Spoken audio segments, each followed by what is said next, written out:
കാസർഗോഡ് തളങ്കര ആസ്ഥാനമായി പ്രവർത്തിക്കുന്ന വിശുദ്ധ ഖുർആൻ പഠന കേന്ദ്രമായ നജാത്ത് ഖുർആൻ അക്കാദമിയുടെ 13ാം വാർഷിക ഒന്നാം സന്നദ്ധാന സമ്മേളനത്തിന് വെള്ളിയാഴ്ച മുതൽ തുടക്കമാവും.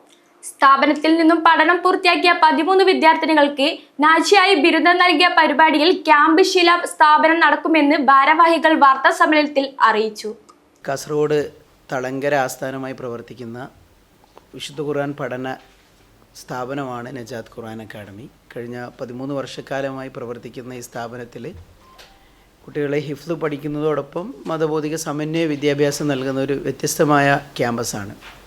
സ്ഥാപനത്തിൽ നിന്നും പഠനം പൂർത്തിയാക്കിയ 13 വിദ്യാർത്ഥികൾക്കുള്ള സനത് നൽകുന്ന ഒരു പ്രോഗ്രാം, അതിൻ്റെ ഒന്നാം സനത് ദാന 13ാം വാർഷിക സമ്മേളനം ജനുവരി 2, 3, 4 നാളെയും മറ്റന്നാളും ഞായറാഴ്ചയുമായിട്ട് കാസർഗോഡ് ബാങ്കോട് എന്ന് പറയുന്ന സ്ഥലത്ത് വെച്ച് സംഘടിപ്പിക്കുകയാണ്.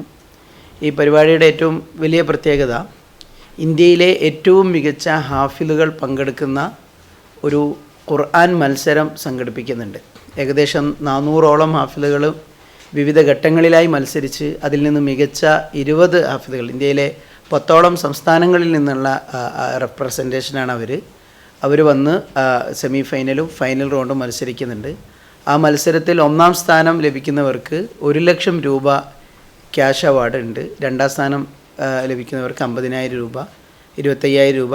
എല്ലാ മത്സരാർത്ഥികൾക്കും ഫൈനലിസ്റ്റുകൾക്കൊക്കെ 5,000 രൂപയും അല്ലാതെ ക്യാഷ് അവാർഡ് നൽകുന്ന വലിയ ഒരു പ്രോഗ്രാമാണ്. അന്നേ ദിവസം തന്നെ നമ്മുടെ സ്ഥാപനത്തിൽ നിന്ന് പഠനം പൂർത്തിയാക്കിയ 5ഓളം ഹാഫിലുകളുടെ അവരുടെ ഖുർആൻ അവസാന പാഠം ചൊല്ലിക്കൊടുക്കുന്ന ഒരു ഖത്മുൽ ഖുർആൻ സംഗമവും ഉദ്ഘാടന സമ്മേളനവും ഉണ്ട്. അത് സെയ്ദ് സൈനുൽ ആബിദീൻ തങ്ങൾ കുന്നുങ്കൈ അവരുകളാണത് ഉദ്ഘാടനം ചെയ്യുന്നത്.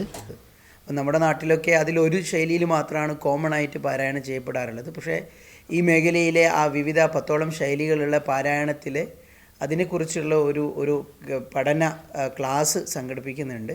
അതിൽ വിവിധ ഹിഫ്ള് സ്ഥാപനങ്ങളിൽ നിന്നുള്ള വിദ്യാർത്ഥികളും ഈ ഖുർആൻ പഠന മേഖലയിൽ താല്പര്യമുള്ള ആളുകളൊക്കെ പങ്കെടുക്കുന്ന അതിൻ്റെ ഒരു കരിയർ സാധ്യതകളടക്കം ചർച്ച ചെയ്യപ്പെടുന്ന രൂപത്തിലുള്ള വലിയൊരു ഇനീഷ്യേറ്റീവാണ്. അത് ശനിയാഴ്ച ദിവസമാണ് നടക്കുന്നത്.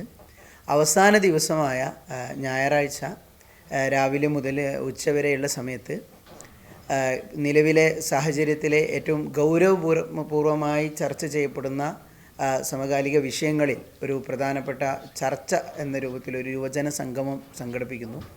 അതിൽ കേരളത്തിലെ അറിയപ്പെട്ട സംവാദകരിൽ ഒരാളായ ഉസ്താദ് ഷുഐബുൽ ഹൈത്തമി, അദ്ദേഹമൊക്കെ കഴിഞ്ഞ കാലങ്ങളിൽ വിവിധ സംവാദവേദികളിലൊക്കെ വളരെ നല്ല രൂപത്തിൽ സംവാദങ്ങളൊക്കെ നേതൃത്വം വഹിച്ച ആളാണ് അദ്ദേഹം.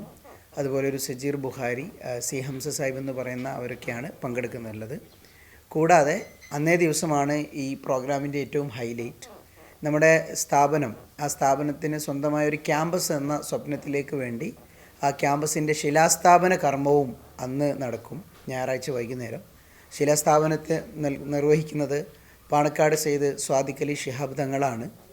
കൂടാതെ ഞാൻ നേരത്തെ സൂചിപ്പിച്ചതുപോലെ ഈ സ്ഥാപനത്തിൽ നിന്ന് പഠനം പൂർത്തിയാക്കുന്നവർക്കുള്ള നാജിയാനി എന്ന പേരിൽ ഒരു ബിരുദദാനം ചടങ്ങുണ്ട്.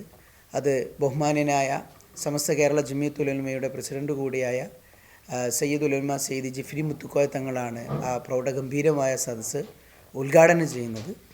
കൂടാതെ നമ്മുടെ വിദ്യാർത്ഥികൾക്ക് സനത് നൽകുന്നത് നമ്മുടെ സ്ഥാപനത്തിൻ്റെ ചെയർമാൻ കൂടിയായ സയ്യിദ് അലി തങ്ങൾ കുമ്പോൽ അവറുകളാണ്. സനത് ദാന പ്രഭാഷണം നിർവഹിക്കുന്നത് കോഴിക്കോട് വലിയ ഖാദി പാണക്കാട് സെയ്ദ് നാസിർ അബ്ദുല്ലാഹി ശിഹാബ് തങ്ങളാണ്. അതേപോലെ തന്നെ ആ ചടങ്ങിൽ മുഖ്യ പ്രഭാഷണം നിർവഹിക്കുന്നത് ഡോക്ടർ റാഷിദ് ഗസാലിയാണ്. അദ്ദേഹം വയനാട്ടുകാരനാണ്. കൂടാതെ ആ ഒരു ചടങ്ങിൽ അനുഗ്രഹീത ഭാഷണം നിർവഹിക്കുന്നത് തെന്നിന്ത്യയിലെ ഉത്തമ കലാലയമായ ജാമിയ നൂരിയ അറബിയ എന്ന് പറയുന്ന ഇസ്ലാമിക സർവകലാശാലയിലെ പ്രൊഫസർ കൂടിയായ ദിയാവുദ്ദീൻ ഫൈസി അവറുകളാണ്. ഇതിൽ നമ്മൾ മറ്റൊരു പ്രധാനപ്പെട്ട ഒരു പ്രോഗ്രാം കൂടി ഇതിൽ ആഡ് ചെയ്തിട്ടുള്ളത്, കഴിഞ്ഞ കാലങ്ങളിൽ കാസർഗോഡ് ജില്ലയിൽ വിശിഷ്യ വിശുദ്ധ ഖുർആൻ പഠന മേഖലയിൽ കോൺട്രിബ്യൂഷൻ നടത്തിയ 2 മഹൽ വ്യക്തിത്വങ്ങളെ ഞങ്ങൾ ആദരിക്കുന്നുണ്ട്. ഒന്ന് സിറ്റി ഗോൾഡ് കരീംസ് എന്ന പേരിൽ അറിയപ്പെടുന്ന അബ്ദുൽ കരീം കോളിയാട് എന്നിവരാണ്. അദ്ദേഹം കഴിഞ്ഞ 2 ദശകങ്ങളായി വിശുദ്ധ ഖുർആൻ പഠന മേഖലയിൽ വലിയ അർത്ഥത്തിൽ കോൺട്രിബ്യൂഷൻ നൽകിക്കൊണ്ടിരിക്കുന്ന ആളാണ്. രണ്ടാമത്തത് നിലവിൽ ദുബായ് ഔക്കാഫിൽ ജോലി ചെയ്യുന്ന ഒരുപാട് ശിഷ്യഗണങ്ങളുള്ള ഉസ്താദ് അബ്ദുസലാം മൗലവി കൊടുവള്ളി അവറുകളാണ്. ഇവർ രണ്ടുപേരെയും നമ്മൾ ആ ചടങ്ങിൽ ആദരിക്കുന്നുണ്ട്. ഇങ്ങനെ വിവിധ പ്രോഗ്രാമുകളോടുകൂടെ ഏറ്റവും മനോഹരമായ രൂപത്തിൽ സംഘടിപ്പിക്കപ്പെടുന്ന പ്രോഗ്രാമാണ്. Najath Quran academy president Abubakar Siyad, director doctor Basim Ghazali, manager Sayyid Hamidi, principal Hafiz Shakiruddin, executive committee അംഗം ആരിഫ് റഹ്മാൻ ഹുദവി, PTA പ്രസിഡന്റ് ബഷീർ ദാരിമി എന്നിവർ വാർത്താ സമ്മേളനത്തിൽ പങ്കെടുത്തു. News bureau, Kasaragod.